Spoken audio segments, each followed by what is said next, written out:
Professeur Didier Raoult, que pensez-vous des dernières décisions prises sur l'hydroxychloroquine et la difficulté que vous éprouvez maintenant à traiter les patients avec de l'hydroxychloroquine? Écoutez, depuis le départ, les uns et les autres pensaient dans tous les pays les plus riches que le remdesivir allait être le traitement miracle du Covid-19. Ça l'est pas, ça marche pas. Ça donne des insuffisances rénales, il faut perfuser les gens pendant 10 jours. Et à la fin, après 8 mois d'essais publiés, il faut bien se rendre compte d'une chose, c'est que ça ne marche pas. On reviendra dessus. Mais cette volonté de voir absolument ce médicament très cher, très nouveau, très moderne, être le traitement de référence, a emmené à considérer l'alternative par l'hydroxychloroquine depuis le départ comme étant impossible et irréaliste.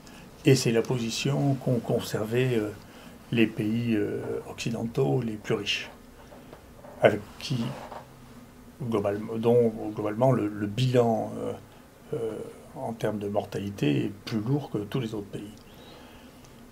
Les choses, malgré tout, ont fini par commencer à être évaluées, nous bien sûr, mais d'autres, avec des essais thérapeutiques qui ont commencé à être mis en France.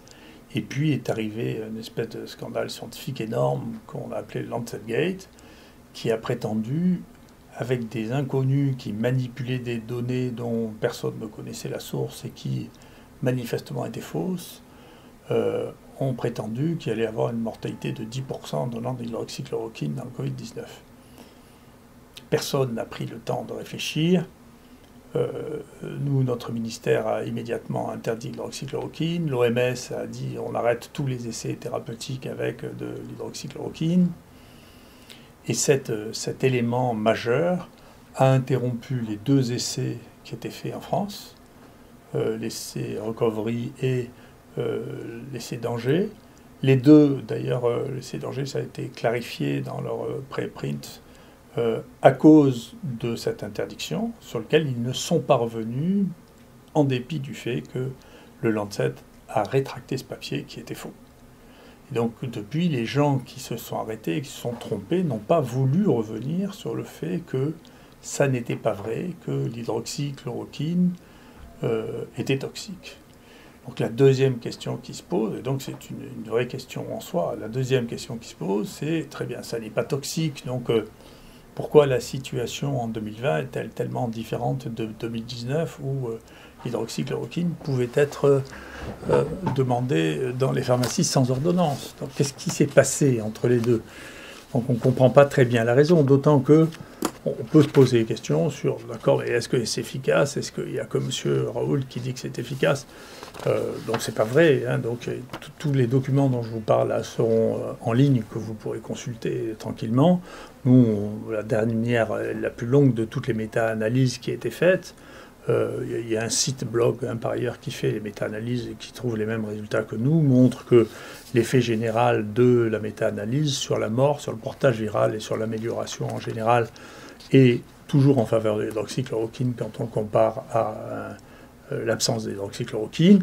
Et puis, encore une fois, je vous rappelle que la plus grosse étude qui, à ma connaissance, a été publiée à Paris, une étude observationnelle qui est ici, montre que le seul effet que eux trouvent significatif après harmonisation des résultats, dont je redirai un mot, c'est que l'hydroxychloroquine n'a pas d'effet délétère et diminue le temps d'hospitalisation quand on prend de l'hydroxychloroquine. Donc il n'y a pas d'effet toxique, et si les gens prennent de l'hydroxychloroquine quand ils sont hospitalisés, ils restent moins longtemps, et c'est une étude parisienne sur plus de 5000 personnes.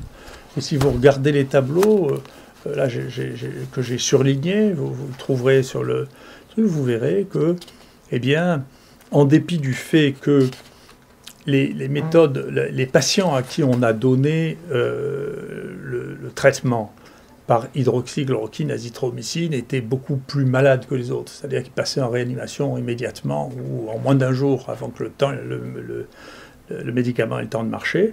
Eh bien, l'hydroxychloroquine et l'azithromycine, sur la mortalité, en données brutes, malgré ce phénomène, donnaient une mortalité significativement inférieure à l'absence de traitement. Ensuite, il y a toujours une manière de retraiter les prélèvements pour arriver à dire finalement on n'arrive plus à garder cet élément, parfois même on arrive à le transformer en élément inverse. Mais en pratique, les gens qui ont été traités, en particulier avec l'hydroxychloroquine et l'azithromycine, étaient plus graves et ils sont morts moins souvent et ils sont sortis plus tôt de l'hôpital que les autres. Ceci ensuite a été confirmé par l'étude que tout le monde attendait de l'OMS, c'est-à-dire que le Remdesivir ne marche pas. Ça, c'est la conclusion finale de ce papier, qu'on attendait beaucoup. Eux concluent que l'hydroxychloroquine n'a pas d'effet, mais il manque quelque chose de très important dans ce papier, qui est la toxicité. Parce que si l'hydroxychloroquine n'est pas toxique, le Remdesivir, lui, a une toxicité rénale qui est bien connue. Et donc, nous essayons de rester dans cette prescription sans arrêt dans le cadre de la loi, c'est-à-dire que quand on est hors AMM, eh bien, chacun prend la responsabilité du traitement en son âme et conscience, mais nous avons essayé, après en avoir discuté avec les uns et les autres, et avec le conseil de Dominique Marinaki, qui était l'ancien directeur de la NSM, de demander un RTU, pour lequel on nous a répondu après quelques semaines ou quelques mois qu'on refusait la RTU parce qu'on ne savait pas. Donc, encore une fois, ceci ne peut pas être une prise de position scientifique consensuelle, parce que tout le monde, il n'y a pas de papier rapportant actuellement dans la littérature une toxicité supérieure de l'hydroxychloroquine, et il y a une quantité de papiers qui rapporte que l'hydroxychloroquine est efficace. Donc c'est une prise de position, qui est une prise de position, je sais pas, politique, personnelle, je ne sais pas ce qu'elle est, mais qui ne reflète pas un consensus scientifique sur lequel d'ailleurs, si on nous avait invités à débattre dans cette situation, quelqu'un d'entre nous y serait allé, mais on ne nous a pas posé la question, et on a envoyé tous les documents au fur et à mesure à M. Dominique Martin qui a signé cette décision. Et en même temps que ceci, quelle surprise, on reçoit en même temps de la Direction générale de la santé un mail qui nous dit qu'on va pouvoir utiliser gratuitement le Remdesivir, dont on a montré qu'il ne servait à rien, dont on a montré qu'il était toxique, qu'il donnait des insuffisances rénales, et peu de temps après, un papier de Gilead qui vend le Remdesivir, qui nous dit, écoutez, voilà, compte tenu du fait que l'Europe a acheté pour 1 milliard quelques jours avant le papier de l'OMS, de médicaments, et donc on peut vous distribuer du médicament gratuitement si vous le souhaitez. Il suffira de le demander dans les conditions que vous préciseront ultérieurement à la DGS. Donc ça, c'est la situation. Après, nous, honnêtement, en tant que...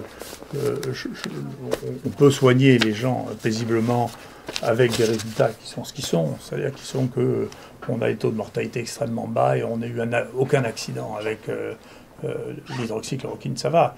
Là, actuellement, le problème, c'est que Sanofi, et je suis monté au plus haut niveau, nous dit que le ministère de la Santé, j'attends la confirmation que j'ai demandée officiellement au ministère de la Santé, met des freins à la distribution d'hydroxychloroquine sur les commandes qui sont faites à partir de Liège.